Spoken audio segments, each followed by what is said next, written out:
Ini Bang. Dari dua kalimat ini, yang manakah kalimat yang masuk akal? Perhatikan. A. Tutuplah wajahmu supaya kamu mudah dikenali. Ya. Yang kedua, tutuplah wajahmu supaya kamu tidak mudah dikenali. Yang B.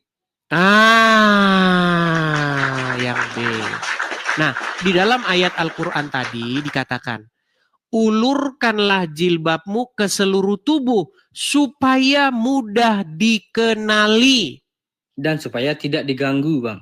Oke. Kenapa bunyinya supaya diulurkan jilbab ke seluruh tubuh supaya mudah dikenali? Enggak tahu, Bang. Nah, ini makanya kamu harus belajar sama saya. Jadi gini, saya kasih tahu.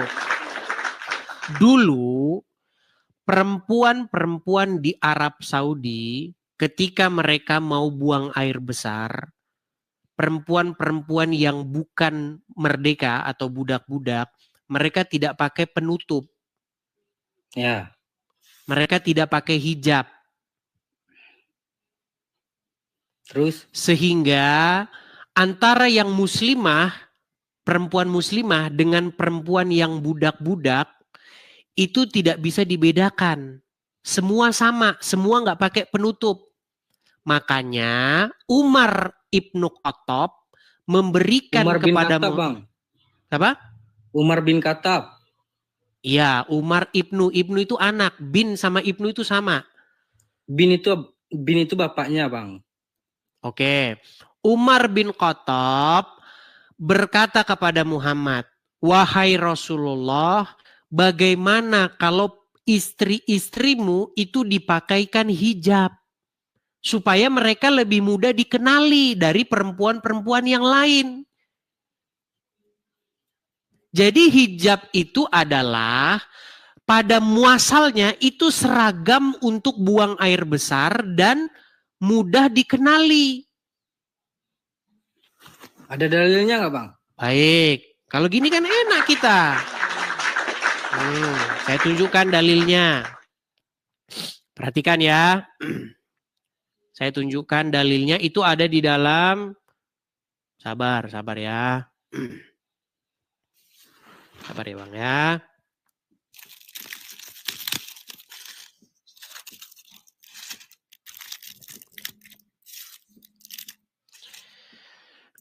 Saya tunjukkan. Saya balikan kamera saya ya.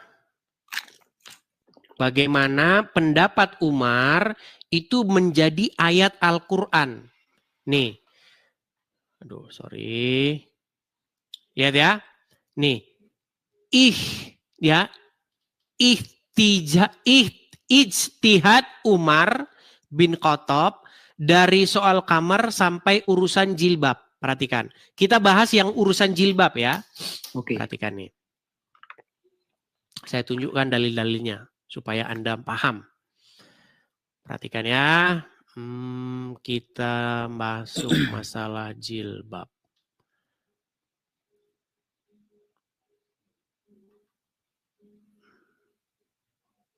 Bentar, sabar ya. Ini ada banyak poinnya. Saya tunjukkan satu ya. Mengenai jilbab. Ya, asal usul jilbab itu dari mana? Perhatikan. Sabar teman-teman. Karena masih banyak muslim-muslim yang perhatikan. Dari mana asal usul ayat ini? Ini ayat yang Anda baca tadi ya. Nih.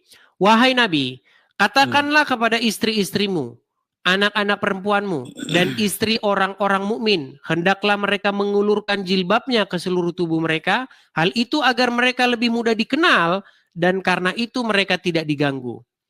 Perhatikan. Penelusuran asal teks Al-Quran ayat jilbab ini, menurut para ahli tafsir menggambarkan pakaian jilbab dan seterusnya nih. Saya bacakan mengenai riwayatnya. Perhatikan. Dalam keterangan lain disebutkan dari Qatadah dan Ibnu Abbas dalam pendapatnya yang lain mengatakan bahwa makna mengulurkan jilbab adalah menutupkan kain dahinya dan sebagiannya dan seterusnya Kita bacakan di sini mengenai bahwa ayat ini berasal dari Umar ibnu Khattab. Perhatikan. Dikatakan begini. Ada sejumlah riwayat yang diriwayatkan oleh para ahli tafsir mengenai latar belakangnya turun ayat ini. Salah satunya disampaikan oleh Ibnu Sa'ad dalam bukunya Al-Tabaqat dari Ibnu Malik. Katanya, para istri Nabi pada suatu malam keluar rumah untuk memenuhi keperluannya. Boker, Bang. Ya. Maksudnya buang air besar. Oke? Ya kah, Bang? Buang air besar. Para istri Nabi suatu malam keluar rumah memenuhi keperluannya. Memenuhi keperluan ini maksudnya itu buang air besar. Pada saat itu kaum munafik menggoda dan mengganggu mereka. Mereka kemudian mengadukan peristiwa itu kepada Nabi.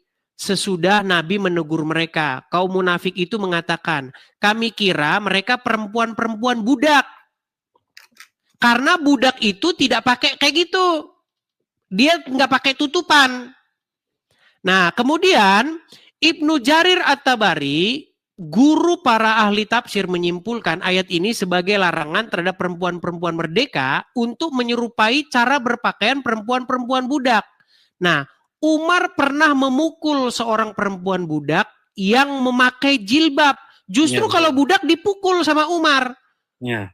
Sambil menghardik, apakah kamu mau menyerupai perempuan-perempuan merdeka? Jadi sebenarnya Bang, jilbab itu pakaian untuk perempuan merdeka.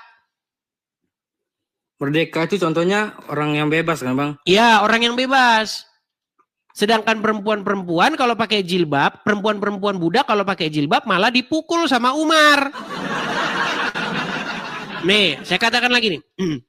Dari Anas, Umar bin Khattab melihat perempuan hamba sahaya berkerudung. Lalu dia memukulnya.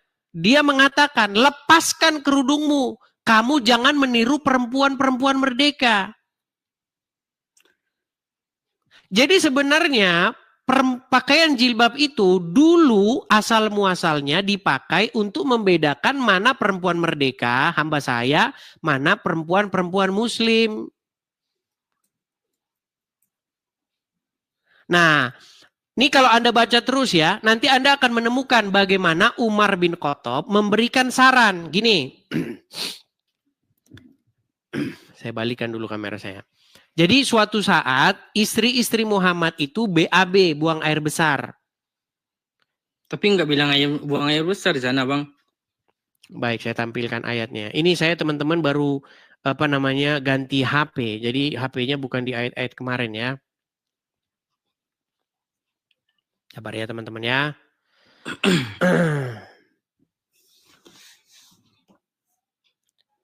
Sabar. Habis ini saya beri pertanyaan ya, Bang. Boleh. Ini ya saya balikin. Ini udah ketemu nih, Bang. Nih. Ini dalam Sahih Bukhari, ya. Sahih Bukhari dalam buku yang keempat, nomornya 148. Dikisahkan oleh Aisyah. Istri-istri Nabi biasa pergi ke Al-Manasi, sebuah lapangan terbuka dekat Bakia di Madinah untuk buang hajat. Buang hajat itu apa, Bang? Buang air besar ya. Buang air besar. Di malam hari, Umar meminta Nabi, suruh istri-istrimu mengenakan kerudung. Biar ngapa maksudnya? Biar perempuan istri-istri Muhammad itu bisa dibedain dari budak-budak.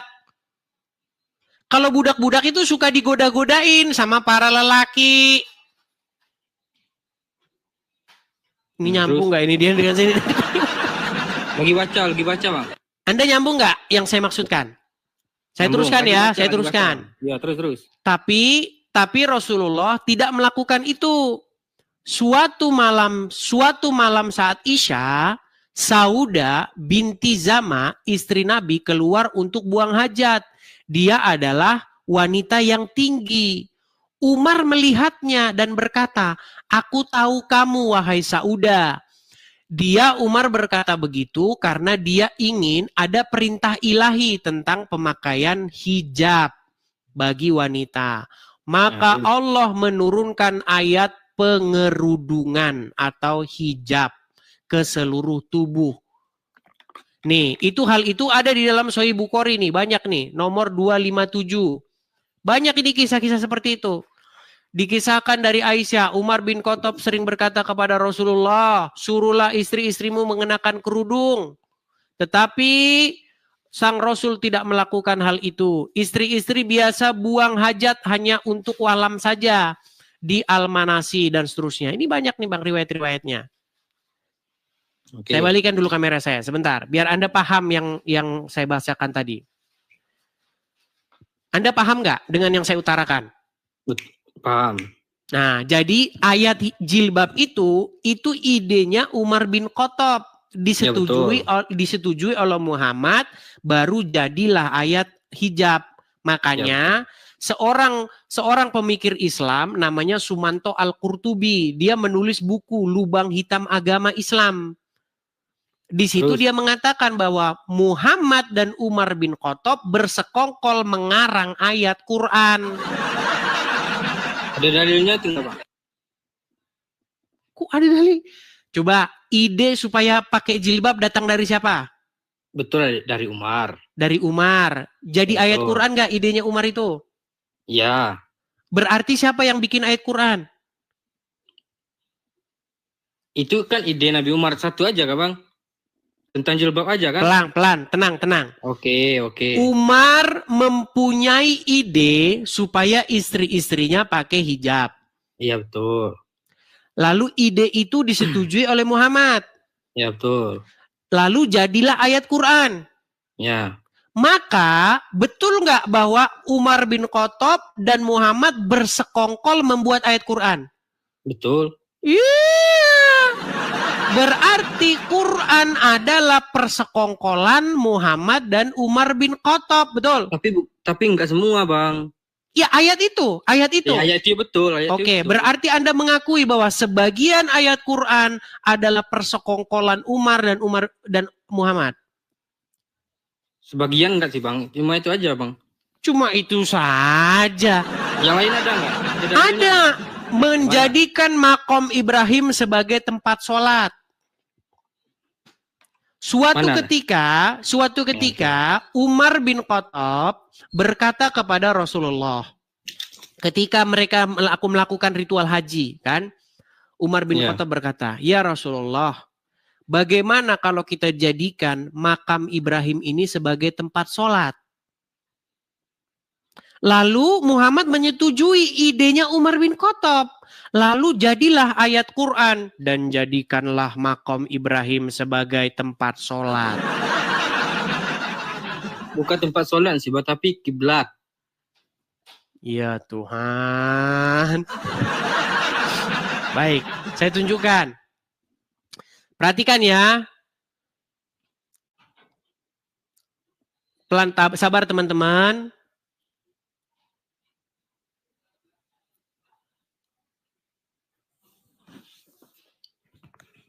Apakah ide untuk menjadikan makom Ibrahim sebagai tempat sholat itu adalah idenya Umar? Perhatikan. Saya balikkan lagi kamera saya. Makanya saya bilang teman-teman, Al-Quran itu berisi ide-ide dari Umar bin Khattab dan Muhammad. Perhatikan. Nih, pendapat Sayyidina Umar yang diabadikan dalam Quran. Ini Muslim website punya ini, NU online. Ini bukan karangan saya. Perhatikan. Berbicara terkait kepemimpinan Muslim berabad-abad dan seterusnya. Umar bin Khattab salah satunya, ia merupakan kafilah kedua pengganti Abu Bakar dan seterusnya, karakter tegas dan lain sebagainya. Beberapa pendapat Umar bahkan dipercaya sebagai faktor kronologi turunnya beberapa ayat dalam Al-Quran. Pendapat-pendapat tersebut akhirnya disebut sebagai ini mafaqatu Umar. Yakni pendapat-pendapat Umar yang disepakati atau dikonfirmasi oleh Al-Quran. Jadi kalau ada orang Muslim tanya, Masa surat-surat Paulus jadi kitab suci? Itu kan surat Paulus, kenapa jadi kitab suci? Ini pendapat Umar jadi kitab suci nih. Biar Anda tahu. Nah, beberapa pendapat Umar bahkan dipercaya dan seterusnya nih. As-Suyuti deh nih. Apa salah pertama? Menjadikan makom Ibrahim sebagai tempat sholat. Saat itu Umar berkata kepada Nabi untuk menjadikan makam Ibrahim sebagai tempat sholat. Kemudian turunlah ayat. Wattakhizu min maqami Ibrahim. Dan jadikanlah sebagian makam Ibrahim tempat sholat. Kemudian jilbab. Ketika para istri Nabi berkata, wahai Nabi, ada hal bagus dan jelek menimpa istrimu. Dan seterusnya. Nih, mungkin lebih baik engkau perintahkan mereka untuk berhijab. Turunlah ayat jilbab. Makanya saya bilang, isi Quran di dalamnya diantaranya merupakan persekongkolan antara Umar dan Muhammad. Jadi jangan kau bilang Quran itu wahyu dari Allah. Wahyu dari Umar bin Khattab. Nekat yang nyata. Oke, boleh nanya nggak Bang? Sebentar. Anda sudah mengakui itu bahwa Al-Quran berisi ide-ide manusia. Salah satunya Umar bin Khattab dan Muhammad. Iya, sebagian. Iya. Berarti Anda setuju bahwa itu bukan datang dari Allah? Kalau sepenuhnya bukan dari Umar, sebagian dari Umar, ya percaya saya Bang. Berarti Al-Quran bukan wahyu Allah? Ada wahyu Allah, ada enggak gitu. Bang, kalau sudah ada 3 begitu, maka menjadi terbukalah pintu untuk menyimpulkan bahwa semuanya memang adalah akal-akalan Umar bin Khattab dan Muhammad.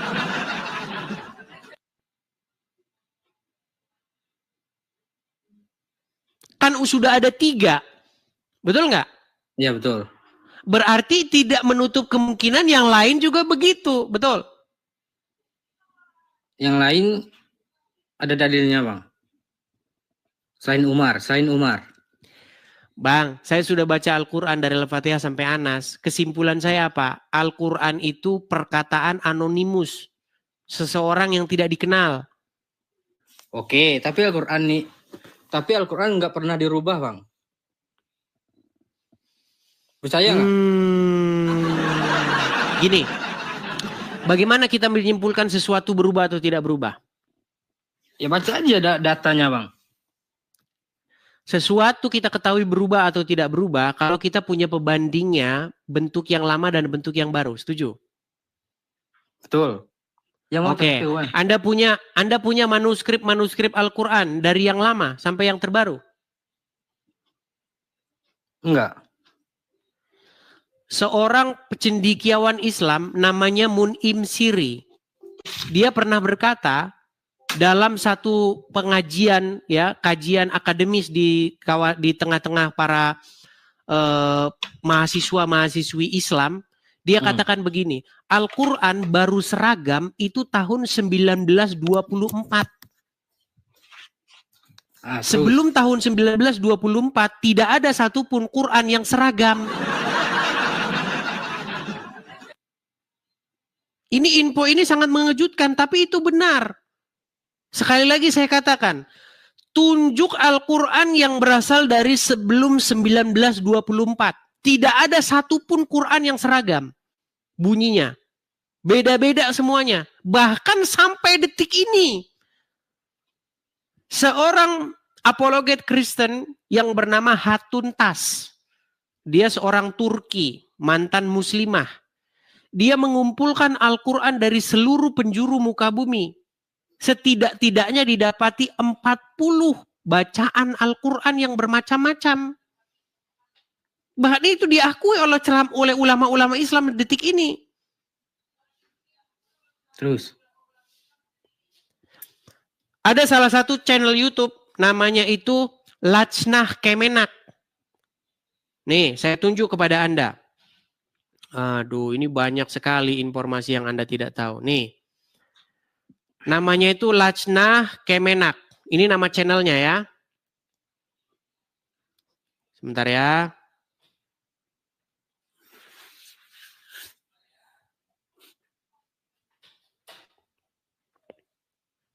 Saya tunjuk nama channel-channelnya. Apakah Quran itu bacaannya beda-beda? Beda. Perhatikan. Perhatikan ya. Pada kesempatan kali ini kita akan menjelaskan tentang... Oh, saya tunjuk dulu nama channelnya. Nih, saya balikin kamera saya. Ini channel Muslim, Bang. Nih. Ini nama channelnya ya. Lajnah Kemenak. Ini seorang ustadz yang ngomong. Ini diakui bahwa Quran itu memang gak sama bacaannya. Ngipi orang Islam kalau bilang Quran bacaannya sama. Perhatikan. Dengerin omongannya.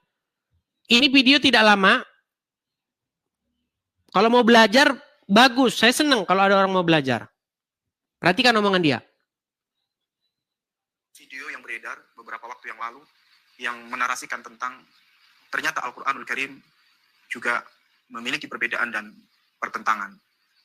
Video ini diunggah oleh seseorang yang bernama Gracia Pelo. Ya, di situ dia jelaskan dengan membawa mushaf-mushaf selain riwayat Hafiz. Yang itu kemudian dia jelaskan, dia jadikan argumentasi bahwa Al-Quran juga mengalami pertentangan satu dengan yang lain. Satu hal yang perlu digarisbawahi dalam perbedaan. Perhatikan, ini statementnya dia. Perhatikan, jawabannya. Terkait dengan bacaan Al-Quran. Bahwa terkait dengan Al-Quran, ini memiliki namanya qiraat. Ya. Jadi ini kita bawa mushaf Al-Quran yang dicontohkan. Ini adalah mushaf riwayat Warsh. Ya, riwayat Warsh. Ini dipakai di... Saya balikin dulu aja kamera saya, biar teman-teman bisa lihat. Nih ya. Sebentar. Saya kasih dulu mikrofonnya biar teman-teman bisa lihat. Bacaan Quran itu nggak sama, Pak. Beda-beda. Ya. Riwayatnya beda-beda. Bacaannya beda-beda. Harokatnya beda-beda. Nih. Perhatikan. Menjadi mushaf resmi di Maroko. Kemudian yang ini adalah mushaf dengan riwayat Ad-Duri dari Abu Amr. Kemudian ini adalah mushaf dengan riwayat Qalun dari Imam Nafi'. Ya. Dari mushaf-mushaf ini, kemudian Gracia Velo kemarin, dia menjelaskan tentang perbedaan, misalnya dalam surah Al-Baqarah ayat kedua, surah kedua, ayat 85. Wamallahu bighafilin amma ta'malun, dalam riwayat Hafiz. Sementara dalam riwayat Warsh, itu dibacanya, Wamallahu bighafilin amma ya'malun. Ta'malun, Hafiz, dan ya'malun, riwayat Warsh. Itu dia katakan sebagai bentuk perbedaan. Nah, satu hal yang dilupakan oleh Gracia Velo adalah bahwa kesamaan Al-Quran itu adalah kesamaan dalam bentuk susunannya. Yakni keseluruhan Al-Quran, baik itu riwayat Hafiz, riwayat Warsh, riwayat Ad-Duri tadi, itu semua isinya adalah tersusun dari surah Al-Fatihah sampai dengan surah An-Nas. Surah Al-Fatihah sampai dengan surah An-Nas. Semua sama. Baik itu mushaf yang ada di Indonesia maupun mushaf yang ada di dunia Islam yang lain, termasuk dicontohkan dari Maroko. Nah, adapun yang menjadi kritiknya itu sebenarnya dia juga didasari dengan ketidaktahuan ya. Pertama, yang kedua dia juga tidak memiliki kemampuan untuk merunut. Mulai akrobat dia di situ. Padahal yang dibawakan itu adalah mengenai perbedaan bacaan. Ada yang bacaannya ya'malun, kemudian bacaan yang riwayat lain ta'malun. Kita tahu bahwa huruf ya dengan huruf ta itu cuma beda harokat. Kalau ya itu titiknya di bawah 2. Betul? Ya, betul. Kalau ta Titiknya hurufnya sama tapi titiknya di atas. Iya, betul. Iya. Jadi ada riwayat lain yang mengatakan itu bacaannya ya malun. Tapi bacaan yang lain mengatakan tak malun. Yang mana yang benar? Nah, memang itu diakui oleh para cendekiawan Islam. Bacaannya memang beda. Satu ya malun, satu tak malun. Itu hanya satu contoh. Ada ribuan perbedaan bacaannya. Nah, kemudian tadi Ustadz yang di video tadi mengatakan, Anda salah paham. Yang dimaksud seragam itu maksudnya susunan suratnya. Dari Al-Fatihah sampai Anas. Ngapain kita bahas susunan surat? Yang kita bahas isi dari Al-Quran itu.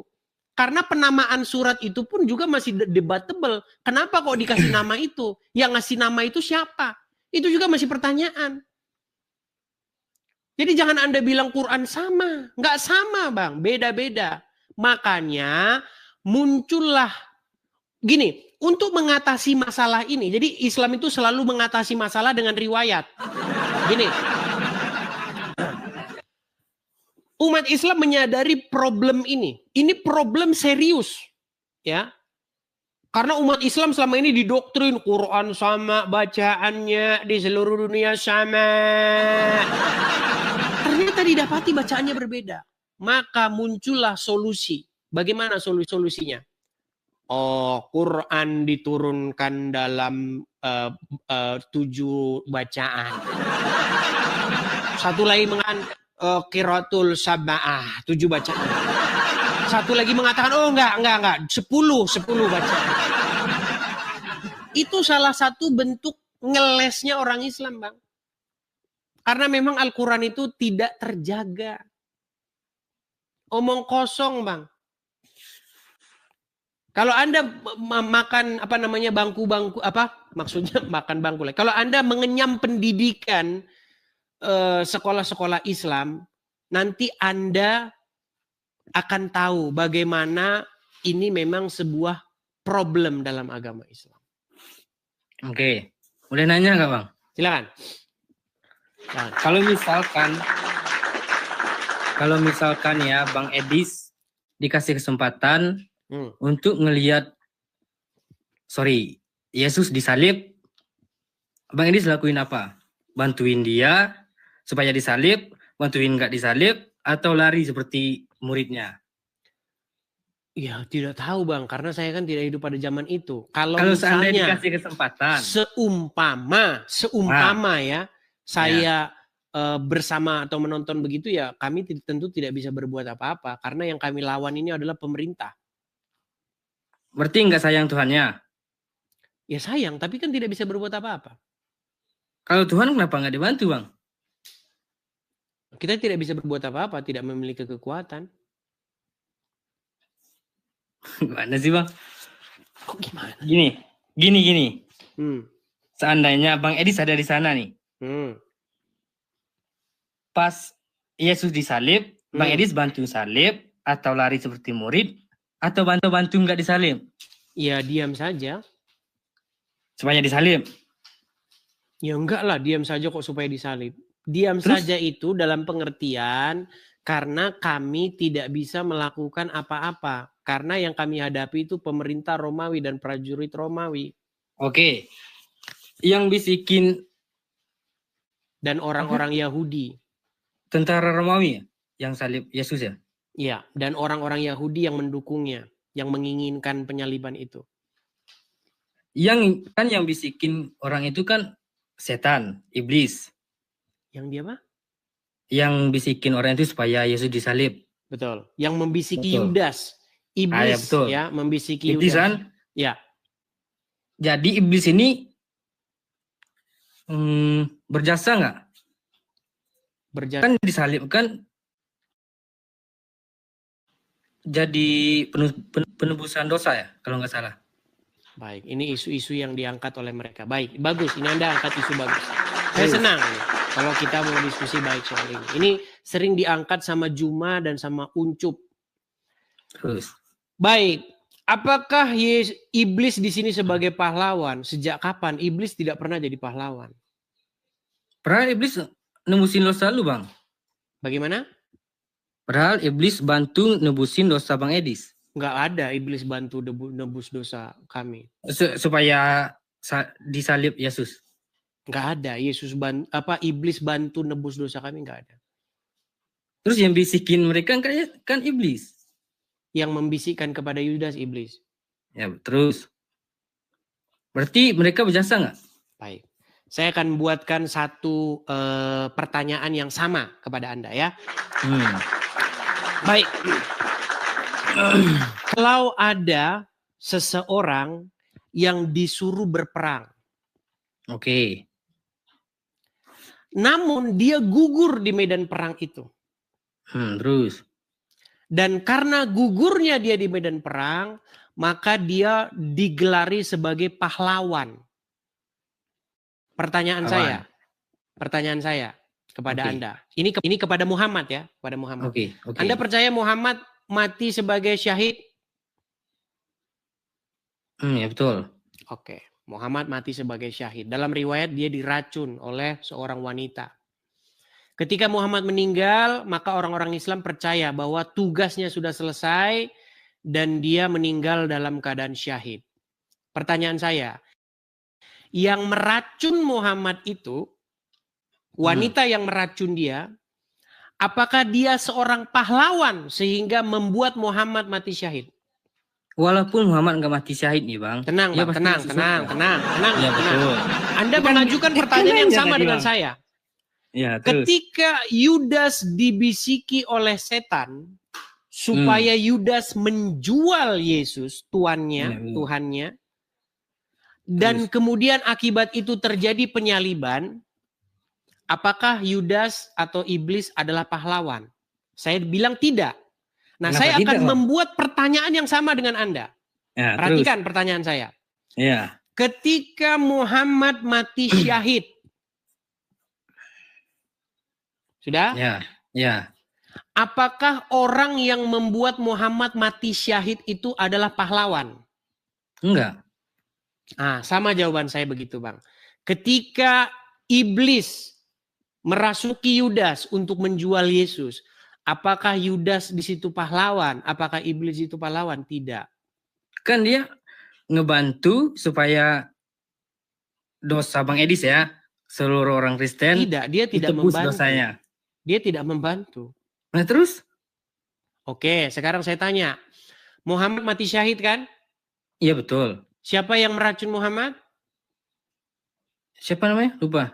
Iya, seorang wanita Yahudi. Iya, iya betul. Dia kan membantu Muhammad supaya Muhammad mati syahid. Kalaupun nggak dibantu Muhammad mati syahid nih Bang, Muhammad Sebentar. itu rasul. Siapa yang membuat Muhammad mati syahid? Iya, perempuan Yahudi. Oke, berarti dia membantu nggak Muhammad supaya Muhammad mati syahid? Enggak. Ya logika Anda juga begitu. Kenapa Anda paksa saya supaya saya mengakui bahwa iblis membantu saya? Kan dia bantu supaya dosa Bang Edis ditebus. Ya Oke, nggak? berarti Muhammad membantu, berarti perempuan Yahudi yang meracun Muhammad membantu Muhammad biar syahid. Walaupun nggak syahid dia Bang, dia tetap masuk surga. Kalau Enggak, kita Islam nggak ya. bicara itu. Jangan yang lain dulu kita bicara. Iya, itu Ini nggak kita yang lain, bicara Bang. gini. Saya ingin supaya pikiran Anda itu yang Anda kenakan kepada saya itu saya balikkan kepada Anda. Anda kan memaksa saya untuk mengatakan bahwa iblis berjasa, betul? Iblis berjasa dalam penyaliban Yesus, begitu? Iya betul. Oke, berarti menurut saya pikiran Anda itu harus dibalikkan kepada Anda. Berarti perempuan Yahudi yang meracun Muhammad berjasa membuat Muhammad mati syahid. Kenapa berjasa dia Bang? Ah, itulah kenapa Anda paksa saya. Gini. Ini bagaimana ini orang ini? Sulit. Pelan-pelan ya Bang. Kan iblis bisikin Yudas ya. Betul. Yudas untuk penebusan dosa manusia. Bukan untuk penebusan dosa. Terus? Untuk supaya orang-orang menemukan di mana Yesus berada. Pas disalib, salib itu gunanya apa Bang? Begini, nah ini supaya Anda paham. Dengarkan. Oke. Begini. Oke. Ini juga banyak orang-orang Kristen yang dalam tanda kutip ya, pemahamannya itu salah. Jadi membuat orang Islam berpikir bahwa itu adalah pandangan orang-orang Kristen. Begini, penyaliban itu bukan kehendak Bapa di sorga. Penyaliban itu kehendak daripada iblis. Bentar. Tapi ada yang komen tadi Bang. Ya, makanya kamu kalau belajar Kristen terhadap sama Bible. Dengarkan ini, biar Anda paham. Oke. Iblis ingin membinasakan Yesus. Ada ayatnya, saya tunjukkan ayatnya. Kalau kita ngomong pakai dalil, saya tunjukkan. Jadi penyaliban itu bukan kehendak Bapa di sorga. Penyaliban itu kehendak daripada iblis. Nih, saya kasih tunjuk ayatnya ya.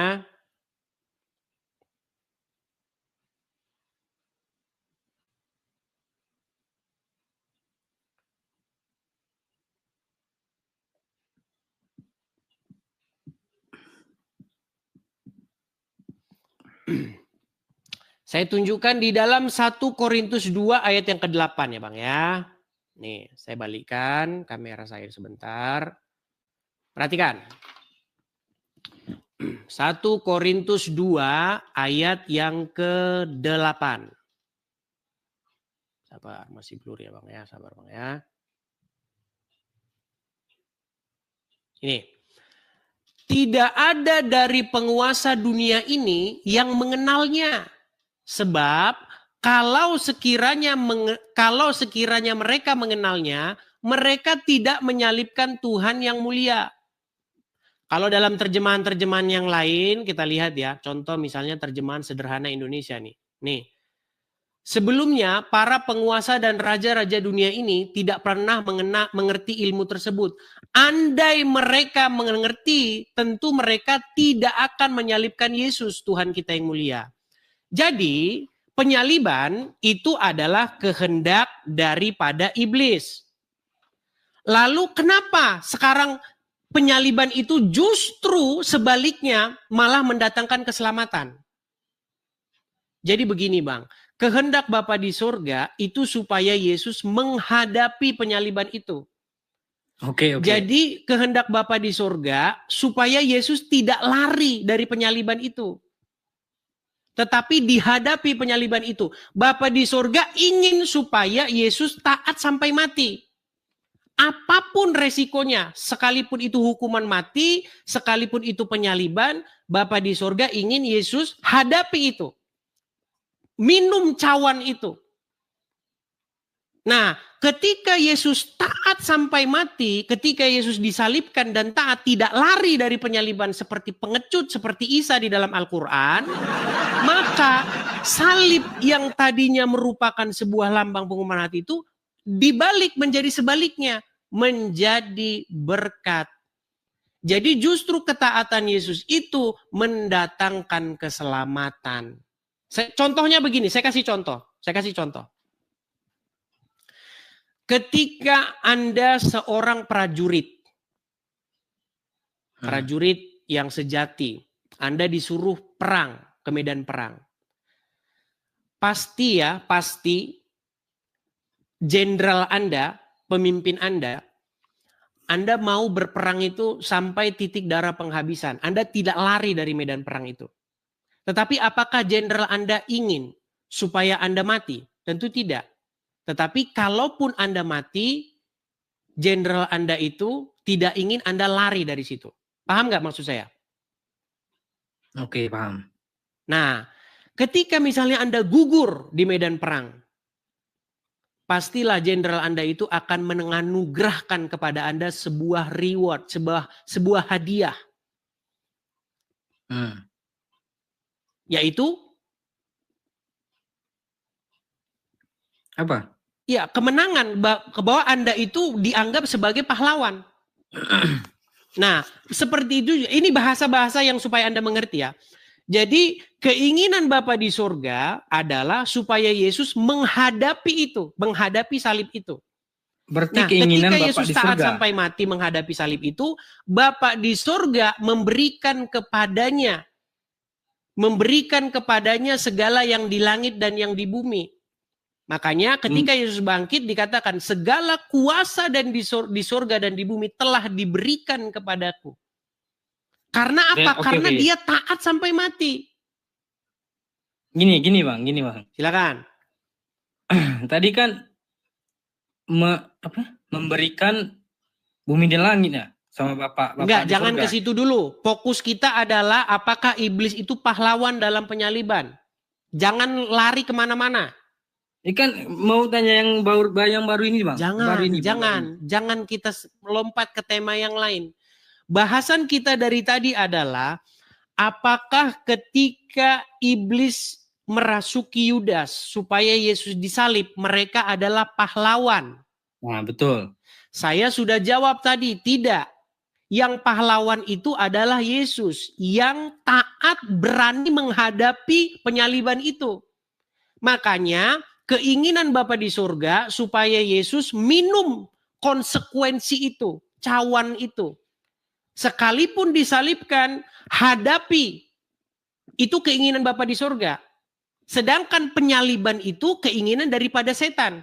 Keinginan daripada setan itu untuk membinasakan Yesus. Keinginan Bapa adalah supaya Yesus menghadapi setan itu. Walaupun mati. Di mata orang yang menyalibkannya, memang Yesus kalah. Ketika mereka menertawakan Yesus, lihat orang lain dia selamatkan, dirinya tidak diselamatkan. Memang di mata orang lain nampaknya Yesus kalah. Di mata orang lain. Tetapi tidak di mata Bapa di sorga. Karena apa yang dilihat Bapa di sorga bukan sama dengan yang dilihat manusia. Karena Yesus taat sampai dia mati, maka Bapa di sorga menganugerahkan kepadanya segala sesuatu yang ada di langit dan di bumi. Begitu. Oke. Jadi karena Yesus sudah melakukan untuk kami, jadi sebenarnya apa sih keinginan Bapa di sorga kepada umat manusia? Supaya manusia itu taat sampai mati kepada dia. Sempurna, hidup kudus, tidak bercacat celah. Tidak ada orang yang bisa melakukan itu. Yang melakukan itu Yesus. Maka Yesus sudah melakukan segala tuntutan hukum Taurat itu. Jadi kami ini dikasih gratis. Udah ada satu orang yang lakuin, yaitu Yesus. Maka kami Penebusan dosa. ya melakukan segala tuntutan hukum Taurat itu. Oke. Gini Bang. Jadi kami orang-orang Kristen, itu maksudnya penebusan itu seperti itu. Oke. Penebusan dosa ya. Berarti sekarang lu nggak ada dosa, Bang? Susah ini ngomong sama men. Ini dengerin. Pelan-pelan, Oh, ulangin. ya, Bang. Ulangin. Kan- Pelan-pelan ya, saya Oke. coba menjelaskan kepada Anda. Perhatikan.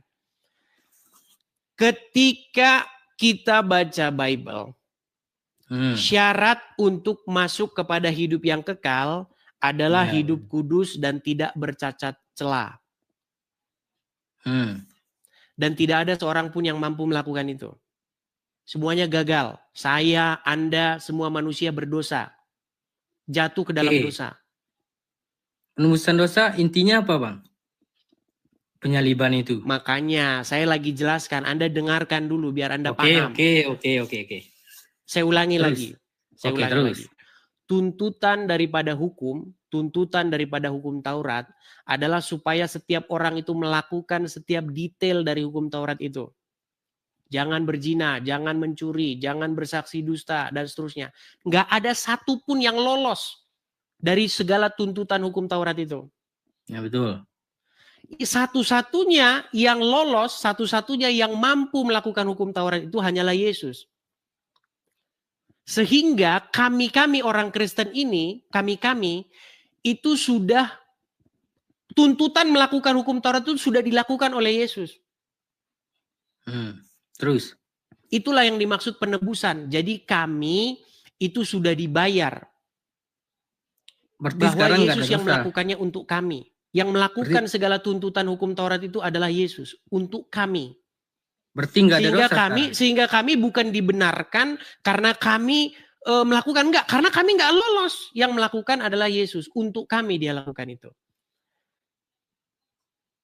Makanya di dalam Bible itu, karena perbuatan satu orang, yaitu Adam yang pertama, maka semua manusia mendapatkan penghukuman. Karena kesalahan satu orang, yaitu Adam. Adam berbuat dosa. Maka semua orang mendapatkan penghukuman. Dan karena kebenaran oleh satu orang juga, yaitu Adam yang kedua, maka kami mendapatkan pembenaran. Jadi salib itu, Bang, salib itu menggambarkan kepatuhan dan ketaatan Yesus sampai mati. Inti penyaliban itu apa, Bang? Inti penyaliban itu adalah ketaatan Yesus sampai mati. Dan penebusan dosa. Penebusan dosa itu adalah perbuatan Yesus yang taat sampai mati untuk kami. Oke. Jadi sekarang lu ada dosa nggak, Bang? Kalau ada dosa ada, tetapi dosa saya itu tidak diperhitungkan karena Yesus sudah melakukan untuk saya. Ini maaf ya. Kalau seandainya lu bunuh orang, dosa nggak tuh, Bang? Dosa. Masuk surga nggak? Kalau saya tidak menerima Yesus dan saya tidak melakukan apa yang diperintahkan dia, maka tetap saja saya di neraka. contoh perintah dia apa, Bang? Barang siapa percaya kepadaku, ia melakukan apa yang kuperintahkan kepadanya. Bagaimana saya menjadikan Yesus sebagai Tuhan atau Tuhan saya, tetapi saya tidak melakukan perintah dia? Berarti Yesus bukan Tuhan atau Tuhan saya. Kalau Berarti seandainya, Tuhan atau Tuhan saya itu setan. kalau seandainya gini, Bang, lu bunuh orang, terus lu yakin nih sama Yesus, lu Kristen kan, besoknya mati, masuk surga nggak itu, Bang? Begini, makanya ya. Oke, Ini oke. tidak, begini ya. Apa maksudnya mengikut Yesus? Maksudnya menjadikan Yesus sebagai Tuhan, sebagai Tuhan, mengikut dia, itu maksudnya apa? Nggak tahu gue, Bang. Ya, makanya sebenarnya begini, ketika Anda tanya, berarti kalau percaya kepada Yesus membunuh orang gimana? Itu pertanyaannya udah salah. Bagaimana percaya kepada Yesus tapi membunuh orang? Kan banyak yang gitu, Bang. Gini, kalau di Islam gini, Bang. Kalau misalkan Gini, pelan-pelan kalau- ya. Abe Oke. Roy, dengarkan saya Oke. pelan-pelan. Gini ya, oke, begini. Bisa nggak pertanyaannya begini? Ketika kamu mau patuh kepada hukum, lalu kamu melanggar hukum, bisa nggak? nggak bisa. Nah iya, bagaimana kamu bertanya kepada saya, bagaimana kalau orang percaya kepada Yesus tapi membunuh? Berarti dia nggak percaya kepada Yesus. Tapi kebanyakan gitu, Bang. Kebanyakan begitu. Anda jangan contoh orang. Anda bahas pengertian percaya kepada Yesus. Jangan membahas orang yang mengaku percaya Yesus, tapi korupsi. Tetapi membunuh. Sekarang gini, Bang. Kalau misalkan ya, sekarang saya ke rumah Bang Edis, misalkan. Saya ini sudah saya lari bunuh. kemana-mana dari tema kita. Tema bentar, kita Bang. tadi adalah apakah setan adalah pahlawan dalam penyaliban? Itu kan sudah dijawab tadi kan? Oke, sudah paham sekarang? Oke, sudah paham. Oke, apa jawaban saya tadi? Kan kalau itu malah dibalikin nih. Nabi Muhammad racun. Nah, ini gimana ini Anda ini? Bang, dengerin. Oke. Dengerin ya. Tadi kan Anda punya pertanyaan. Ini pertanyaan Anda itu sebenarnya bukan dari diri Anda, tapi dari Zuma, kemudian menular ke Uncup PI, kemudian menular kepada banyak orang Islam. Betul? Enggak Zuma aja enggak tahu saya, Bang. Ya sudah, dari mana Anda dapatkan pertanyaan itu? Dari mana Anda mendapatkan pertanyaan itu? Dari pikiran saya, Bang. Bohong. Anda punya Bible di rumah? Enggak ada, cuman ya, dari mana Anda bisa dapat itu kalau nggak punya Bible dari rumah? Enggak ada Bible saya, Bang. Saya Islam. Gini. Anda itu punya pertanyaan itu karena ada orang Islam sebelum Anda yang menanyakan itu. Pertanyaan itu sebenarnya asalnya dari Donditan dalam sebuah podcastnya.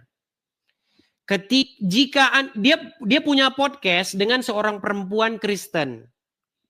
Entah mereka janjian atau bagaimana, dalam podcast itu Donditan nanya, kalau seandainya kamu ada di peristiwa penyaliban itu, apakah kamu akan membantu Yesus untuk menyalibkan atau membantu orang-orang menyalibkan dia? Membantu Yesus menyalibkan atau melepaskan Yesus dari penyaliban? Nah, ada sebuah dilema yang diutarakan oleh Donditan itu. Kalau misalnya dia membantu Yesus menyalibkan, berarti nanti jadi tidak ada penebusan. Terus kalau misalnya dia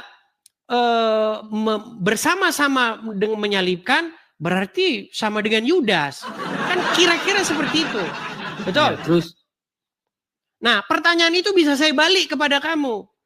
Ketika Muhammad diracun, dan akibat Muhammad diracun itu dia mati syahid. Pertanyaan saya, kamu bantu Muhammad ngeracunin Muhammad atau mencegah dia supaya Muhammad tidak diracun? Mencegah dia, Berarti kamu Racun menghalang-halangi Muhammad mati syahid kan? walaupun dia gini bang. Ini Berarti kan kamu tadi menghalang-halangi Muhammad mati syahid. walaupun dia nggak mati Kamu syahid, mau Bang. melawan Muhammad, Sudah, Bang. menghalangi kehendak Allah ini kamu. Kehendak. Oh gini, saya tanya aja. Muhammad diracun itu oleh wanita Yahudi, itu kehendak Allah bukan? Iblis. Tapi gara-gara kehendak iblis Muhammad mati syahid loh. Walaupun dia nggak mati syahid bang, dia tetap Enggak, masuk jangan surga. jangan walaupun kita jangan bicara pengandaian lagi. Akibat Muhammad diracun, dia mati syahid masuk surga, betul?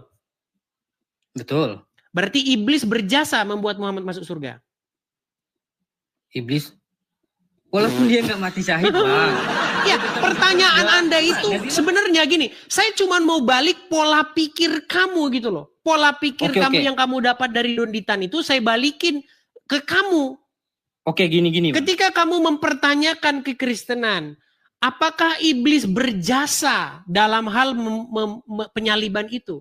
Tidak berjasa. Kenapa tidak Sejak berjasa kapan bang? iblis berjasa? Seperti itu pula perempuan Yahudi yang menyalib, meracun Muhammad. Dia tidak berjasa untuk membuat Muhammad mati syahid. Yang membuat Muhammad mati syahid itu adalah karena dia berdakwah tentang agama Islam. Itu pandangan yang benar dalam agama Islam, betul? Iya betul. Iya. Sedangkan Gini, yang Bang. menyalib, meracun Muhammad itu adalah kejahatan dia. Iya betul kejahatan dia. Walaupun orang berbuat jahat kepada Muhammad, tetap Muhammad mati syahid. Tetap dalam pandangan Allah, dia menang. Walaupun di dalam pikirannya orang yang meracunnya, dia kalah karena telah membunuh Muhammad. Nah, saya ingin supaya kita saling memahami, saling mengerti. Makanya saya bilang, kalau ada Muslim bahas Kristen, saya mau coba putar balik pikiran dia itu. Ngantam ke dia. Bisa nggak kira-kira dia? Gitu Oke loh. gini bang. Dalam kematian Nabi Muhammad, dia nggak nembus dosa kami bang. Sementara Yesus yang disalib itu Oke, untuk ada menembus nggak dosa istilah abang gitu, wasilah dalam agama kalian? Anda tahu wasilah nggak? Enggak. Ketika ada seorang Muslim di dalam pengadilan Allah, ditimbang dosanya, sama. Ya betul. Bahala dan dosanya sama. Ini saya masih SMP. Guru agama saya itu saya masih ingat namanya Pak Adnan. Ya terus. Ya, saya SMP, saya duduk di situ. Saya Kristen sendirian. Teman-teman saya Muslim semua. Teman-teman saya itu nanya, "Pak, bagaimana kalau pahala dan amalnya sama? Pahala dan kejahatannya sama?" Itulah yang disebut dengan wasilah. Jadi Muhammad membenarkan orang tersebut atau syafaat dari Muhammad atau Allah memandang Muhammad. Karena Muhammad maka orang tersebut dimasukkan ke dalam surga. Paham nggak Anda? Itu yang disebut dengan wasilah. Oke. Jadi karena kebenaran Muhammad, karena kesolehan Muhammad, karena Muhammad dipandang oleh Allah, maka orang tersebut demi Muhammad dimasukkan ke dalam surga oleh Allah. Nah, kalau Anda paham dengan istilah-istilah seperti itu, sebenarnya di dalam kekristenan itu begini, karena ketaatan Yesus, karena kesolehan Yesus, karena kebenaran Yesus, maka kami yang percaya kepada Dia itu dibenarkan. Makanya ibarat kata, kalau kita masuk ke pengadilan, Yesus ada di depan, kami di belakangnya. Ya betul. Makanya penyaliban itu seperti itu Bang. Segala tuntutan ketaatan, tuntutan kesolehan, kekudusan, hidup benar, tidak bercacat celah, itu hanya digapai oleh Yesus.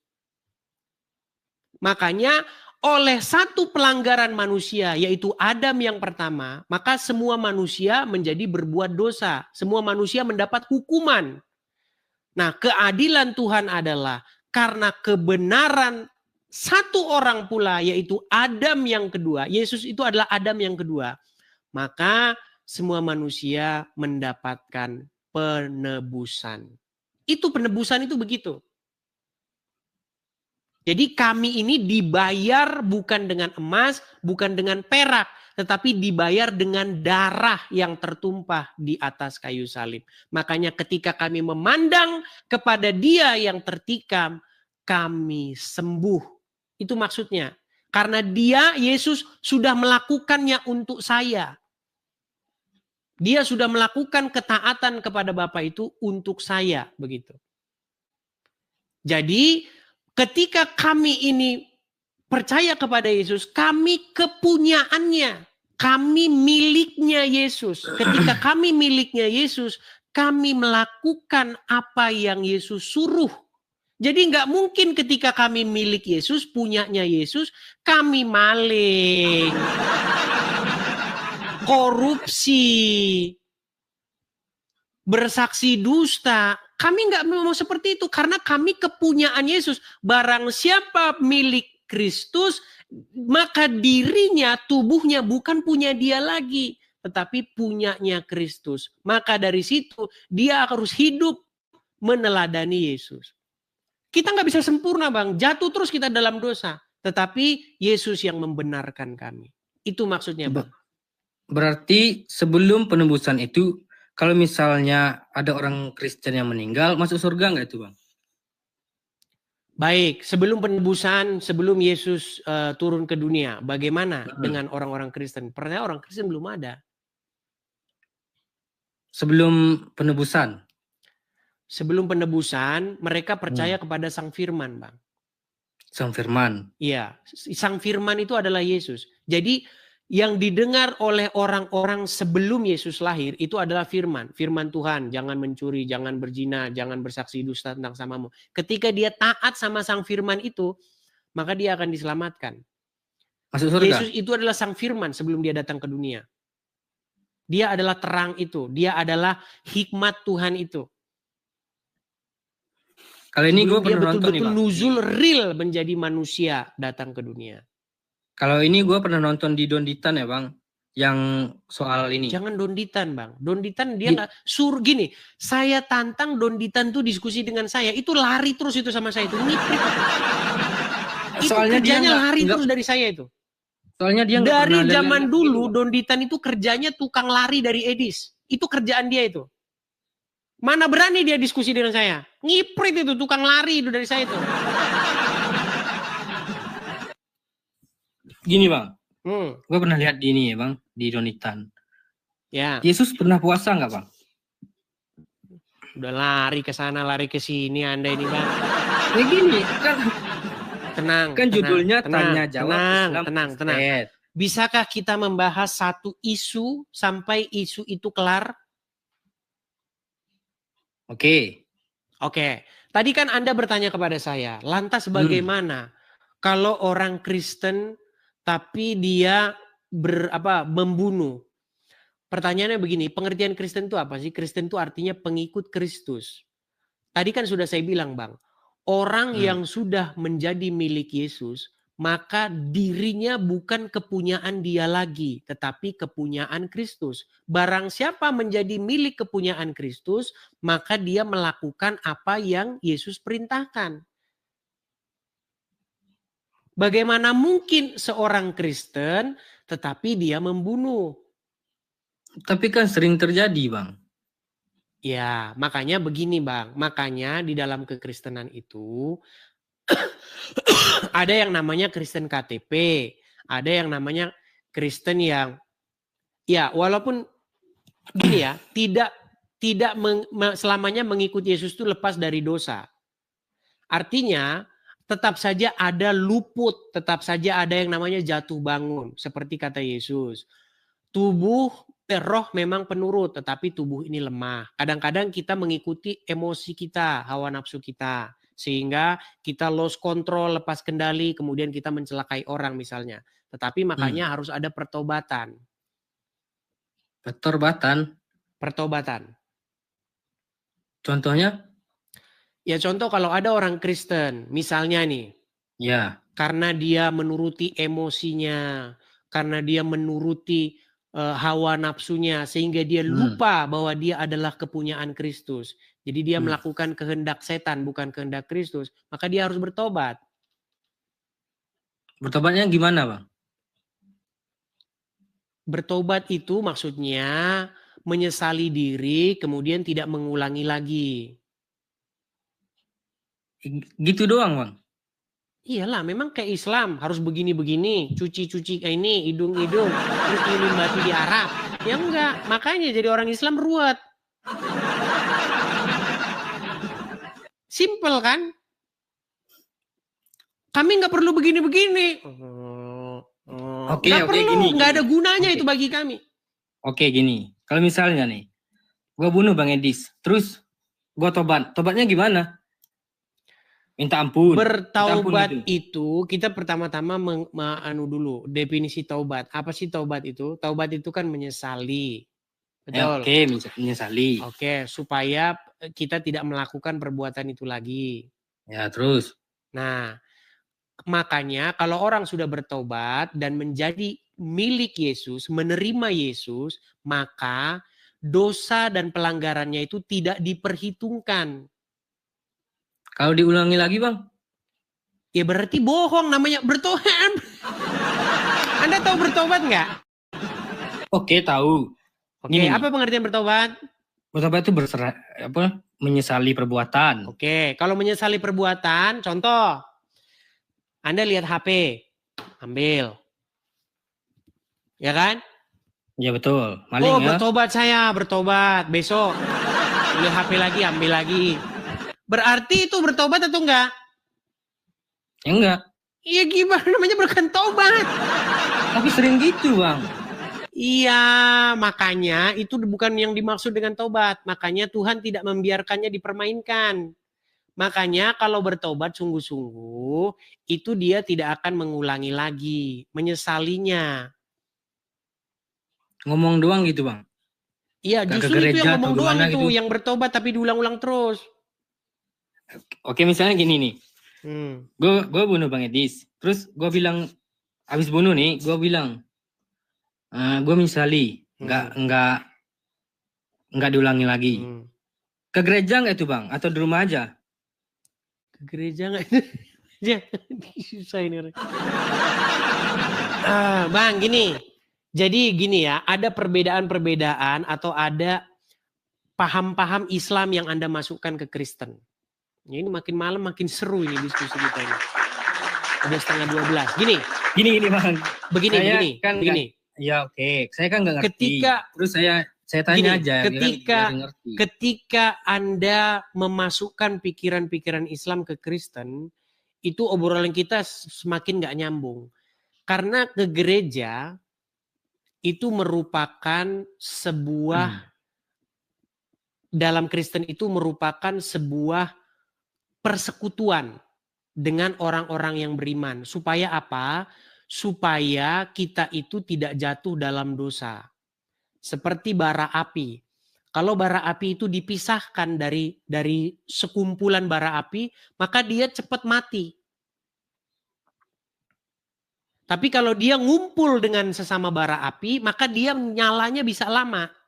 Nah, sebenarnya persekutuan atau gereja itu asal muasalnya itu bersekutu. Itu pengertiannya adalah untuk membangun iman supaya jangan menjauhkan diri dari sesama orang beriman, supaya iman kita itu terus berkobar. Supaya kita saling menguatkan. Jadi bukan paham Islam yang harus datang ke masjid. Kalau nggak datang ke masjid nanti Allah murka, tidak dapat pahala, kewajiban boleh, supaya bukan begitu, Bang. Islam boleh, kalau mau sholat di rumah boleh.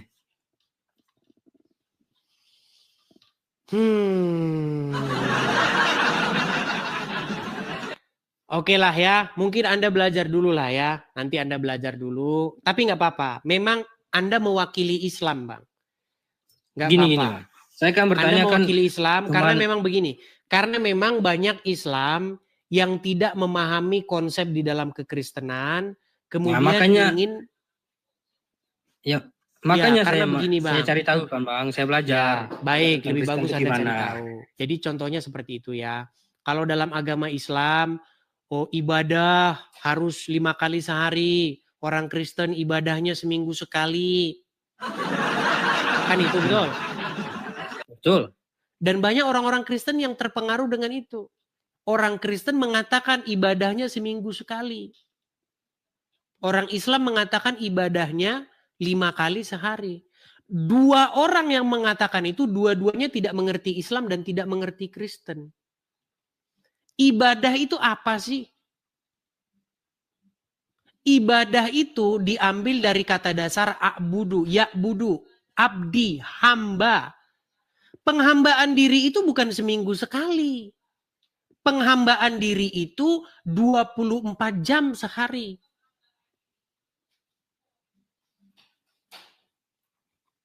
Bagaimana kita menghambakan diri cuma seminggu sekali? Berarti hari Senin kita tidak menghambakan diri kepada Yesus. Berarti hari Senin kita Selasa tidak menghambakan diri. Nah, inilah ketika pengertian-pengertian itu sudah salah dipahami orang. Makanya saya bilang, Bang, ketika dua orang awam debat agama, dua-duanya menimbulkan satu kesimpulan botol bin Bahlul. Akhirnya kesimpulannya begitu. Orang Islam ibadah 5 kali sehari. Orang Kristen ibadah 1 minggu sekali. Makanya tadi Anda bilang, setelah membunuh bertobat lalu ibadah enggak? Datang ke gereja enggak? Pertanyaannya sudah salah, Bang.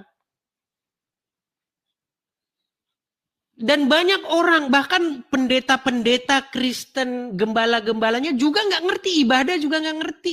Apa itu ibadah enggak ngerti. Tanyain. Apa ibadah itu? Mumet nanti juga nggak ngerti. Banyak, tapi saya bilang tidak semua. Banyak yang tidak mengerti. Orang memahami ibadah sebagai satu kegiatan pergi ke rumah ibadah. Contoh, apa ibadah itu? Orang Kristen memahaminya pergi ke gereja, genjreng-genjreng, pukul drum, angkat tangan. Itu ibadah yang dimengerti oleh orang-orang awam. Padahal bukan itu pengertian ibadah yang sesungguhnya. Gitu. Oke. Boleh nanya lagi nggak, Bang? Sudah malam, Bang. Oh, oke. Tapi orangnya Anda ini jujur. Ya. Jujur, dan saya pengen Anda sedikit memperdalam supaya diskusi kita itu lebih mengena. Begitu. Oke. Saya kan nggak ngerti, Bang. Makanya jadi kalau saya Anda tanya sama Ustadz, ini kalau Ustadz betulan, ibadahnya orang Islam itu juga seperti itu. Dari bangun pagi ke bangun pagi lagi. Karena ada ayat di dalam Al-Quran yang mengatakan, tidaklah kami ciptakan jin dan manusia illa liya'budu, kecuali untuk beribadah kepadaku.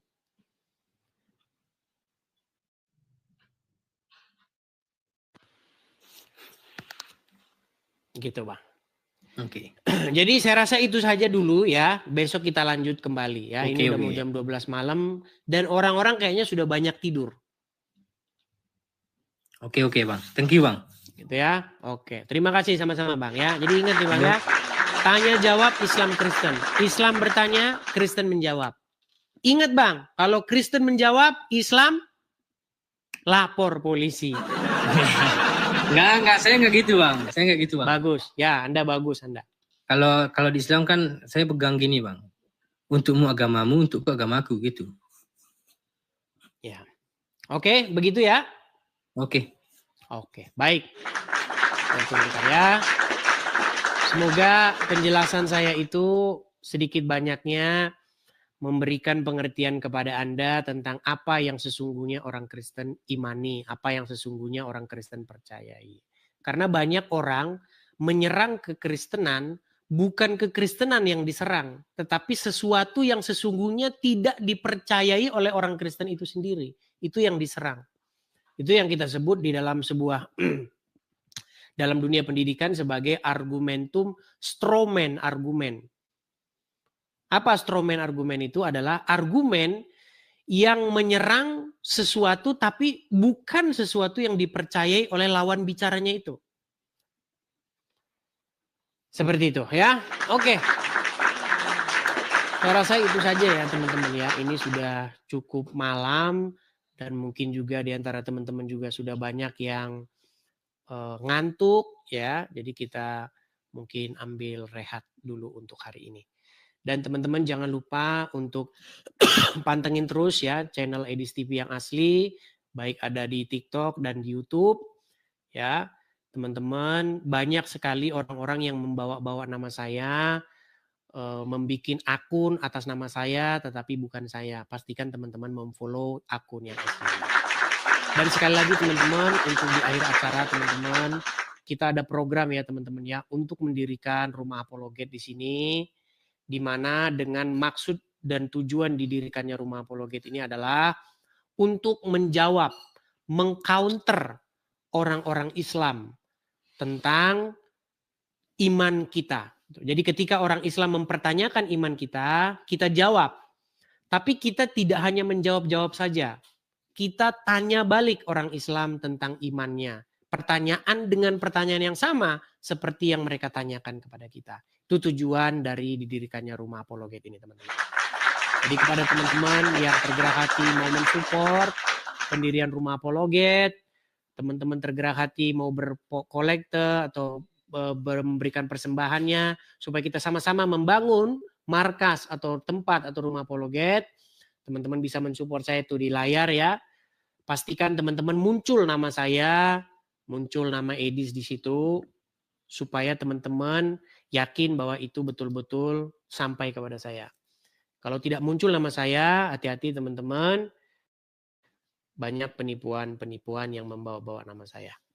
Oke, saya rasa itu saja teman-teman. Kita lanjutkan kembali dan mohon maaf bagi yang belum sempat naik, masih ada kesempatan di hari-hari berikutnya. Makanya jangan lupa terus pantengin channel Edis. Oke, untuk malam hari ini itu saja.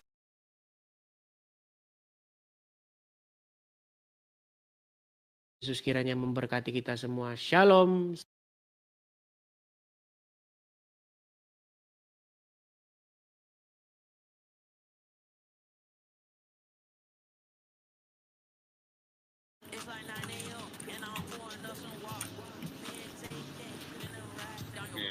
I don't even know what I'm doing. What you doing for? Somebody, he might have been there no more.